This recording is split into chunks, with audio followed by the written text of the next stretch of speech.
The first witness to give evidence in court today is a nurse, who cannot be named due to reporting restrictions. She explains she was a shift leader at the Countess of Chester Hospital neonatal unit in June 2015. The nurse explains to the court the different types of care that would be provided to babies arriving in the neonatal unit. The nurse is now being asked questions on Child C.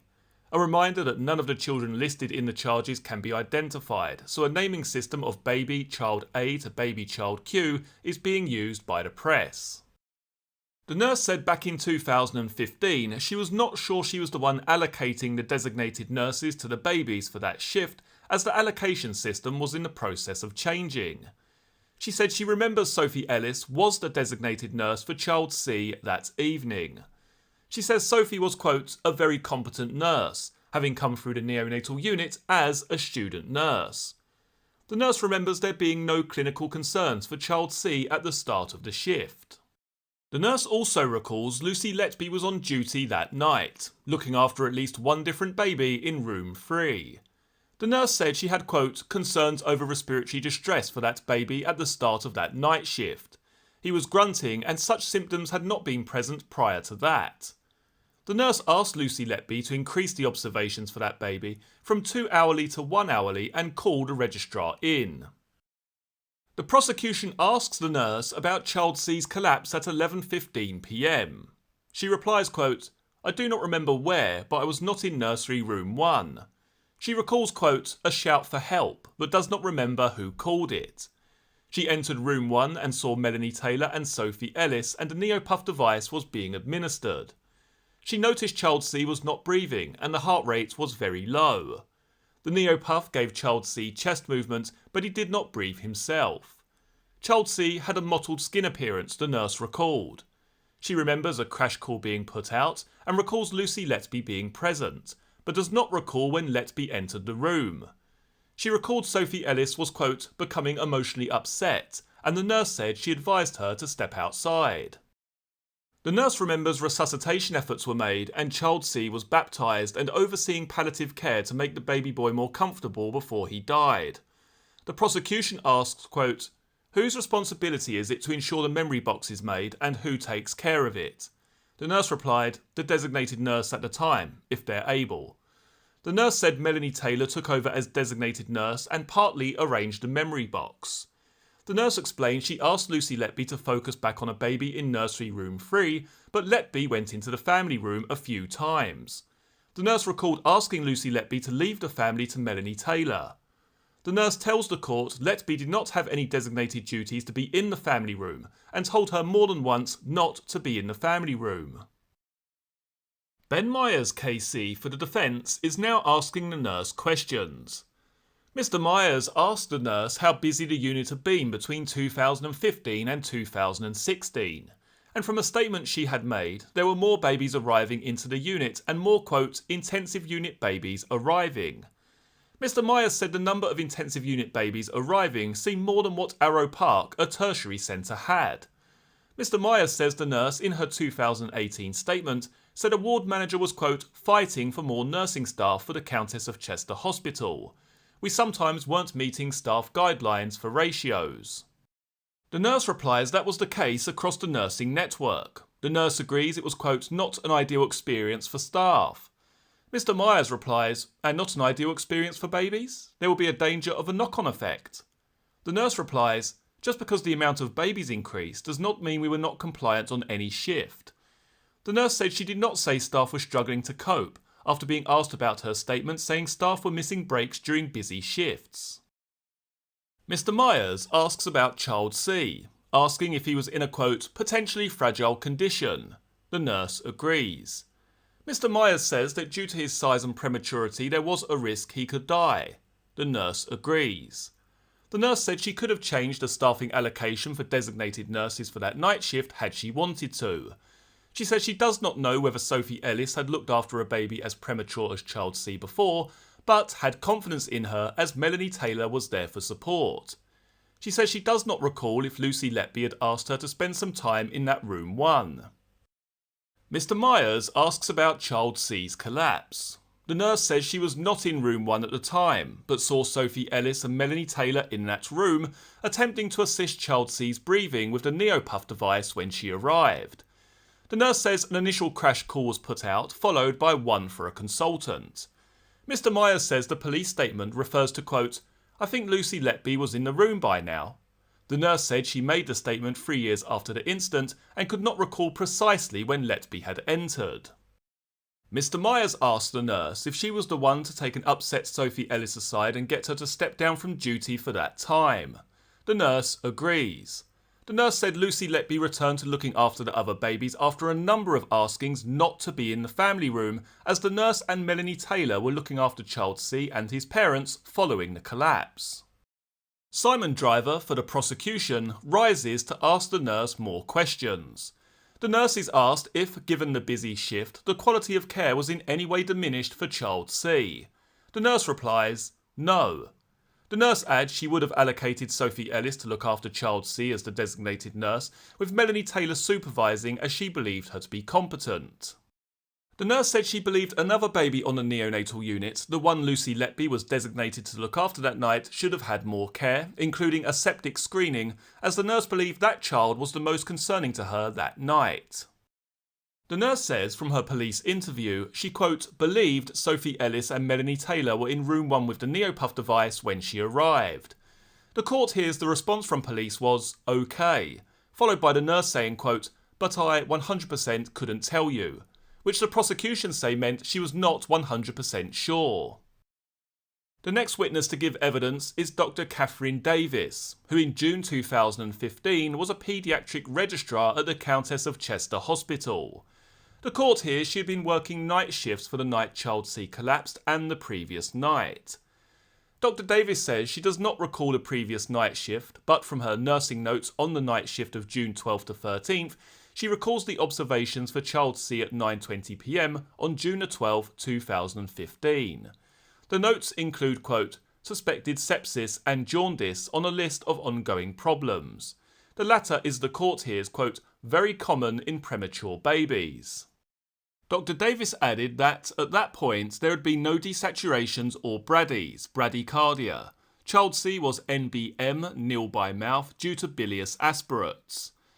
Dr. Davis's notes include simple drawings of the lungs and abdomen. The lungs had, quote, good air entry with the abdomen soft and not discoloured. Dr. Davis says there was, quote, nothing worrying about child C's tummy at the time, noting there would likely be air in the stomach due to him being on CPAP. We now have prosecutor Philip Astbury asking questions in relation to the collapse of child C. She said she would have received a crash call bleep and was relatively close to the unit when it happened. She remembers, quote, a lot of activity when she went into room 1. She remembers there being a senior nurse present, but beyond that is not sure of who was there. Dr. Davis's note is presented to the court, written at 1:30 a.m. on June 14th and timed retrospectively. The note said she arrived at the unit in less than 1 minute after the crash bleep went off. A Goodell airway in situ was noted, with chest compressions in progress. Dr. Davis noted occasional intermittent gasps. Dr. Davis said she believed child C looked pale when she arrived. Dr. Davis explains chest compressions would stop briefly to detect if child C had a heart rate. Chest compressions were restarted and the on-call consultant was called urgently. Dr. Davis attempted to intubate child C but was unable to do so as child C's vocal cords were swollen. Dr. David tried again with a similar tube twice but was unable to intubate. A list of drugs was administered, including several doses of adrenaline. The next note was at 2 a.m, following a, quote, prolonged attempt at resuscitation. Dr. Davis, quote, it became obvious that we were not winning, we hadn't got a heart rate. The failure to resuscitate was very unusual, as premature babies usually had some response to resuscitation efforts, even if it was temporary. Dr. Davis tells the court child C had no response. Dr. Davis said she was later called by a family member of child C to be informed they had believed child C had died, and she explained she would have carried out the necessary observations and verified the baby boy had passed away. Ben Myers KC for Letby's defence is now asking Dr. Davis questions. He says that child C was, quote, on the limit of what the Countess of Chester Hospital could treat, being at 800 grams birth weight. Dr. Davis agrees. Mr. Myers is referring to Dr. Davis's note on June 12th, where a raised CRP reading is noted, which he says is a potential marker for infection. Dr. Davis agrees. She also agrees child C is at increased risk of abdominal problems due to his prematurity. Mr. Myers asks about the bilious aspirates. Dr. Davis says any such aspirates of any colour are a cause of concern. Mr. Myers asks, it's a red flag for a problem, isn't it? Dr. Davis replies, yes. Dr. Davis said she would have examined the bigger picture in that child C handled well, had a soft abdomen and there were bowel sounds. Quote, there was no suggestion we should do anything different. Dr. Davis said there were no other signs of NEC. Mr. Myers said the bile aspirates could be a symptom of something else. Dr. Davis says child C was examined for other symptoms but was still well, and his bowels were not yet open. Dr. Davis adds, quote, he had a lot of challenges, but he was doing well. Mr. Myers asks, he had the potential as a small baby to deteriorate rather rapidly? Dr. Davis replies, yes. Dr. Davis said child C was not getting sick despite the readings of dark bile aspirates. Quote, it is not something we should ignore, it's something we should keep an eye on, but I don't think there was anything else we should have done. She adds that dark bile is not normal but not uncommon in premature babies. Mr. Myers said child C was not seen by a consultant until 3 days after he was born on June 13th, and quote, the appropriate step would have been for child C to see him before then. Dr. Davis said such a step would have been discussed prior to June 13th. Mr. Myers, for the defence, said the collapse of child C happened before Dr. Davis had a chance to review him. Dr. Davis agrees. Mr. Myers refers to the circumstances of child C's collapse. He asks if a tertiary unit would have had advanced practitioners capable of intubating a baby. Dr. Davis said they would have had more staff available, but cannot comment on Arrow Park. She says from her experience in a tertiary centre, there would be advanced nursing practitioners, but they would not work night shifts. Dr. Davis said there would be a risk-benefit discussion for whether a baby would be in a Level 2 unit at the Countess of Chester Hospital or a Level 3 unit such as Arrow Park. She said there would be risks in transporting a baby in an ambulance to that tertiary centre. She adds bed availability would not be an issue as they could always transport out of the region if necessary. Dr. Davis said at the time she arrived in room 1, the nursing staff were doing everything they could do. She says that the decision to intubate was not necessarily the right or wrong thing to do, but had its advantages. The intubation period would have lasted about 30 seconds, as during that time child C would not have had the Neopuff bag support. Dr. Davis said after those 30 seconds, efforts to resuscitate using the Neopuff would resume. Dr. Davis said, despite the resuscitation attempts, child C would have had a huge amount of time without a heart rate. Mr. Myers asks, did the delay in intubation cause any difficulties down the line? Dr. Davis replies, no. Philip Asprey rises to ask if Dr. Davis has seen a collapse that sudden or unexpected in a child like child C before. Dr. Davis replied, absolutely not. She adds that from her experience she had seen a lot of babies with significant abdominal issues and had dealt with babies with NEC, but they didn't behave or die in the way that child C did. The next witness is Dr. John Gibbs, who in June 2015 was working at the Countess of Chester Hospital as a consultant paediatrician and had been working at the hospital for over 20 years. He says he had seen child C a few times during the first few days of his life and had carried out a review. Quote, there was no particular concern about child C, despite there being gastric aspirates and while being small even for being premature. There was, however, risk of conditions such as NEC. He said such aspirates were, quote, not uncommon as gastric acid could accumulate in the stomach, and Dr. Gibbs recommended an antacid be given for the stomach. He says Dr. Ogden's note of the abdomen being, quote, soft and not distended is a very reassuring sign.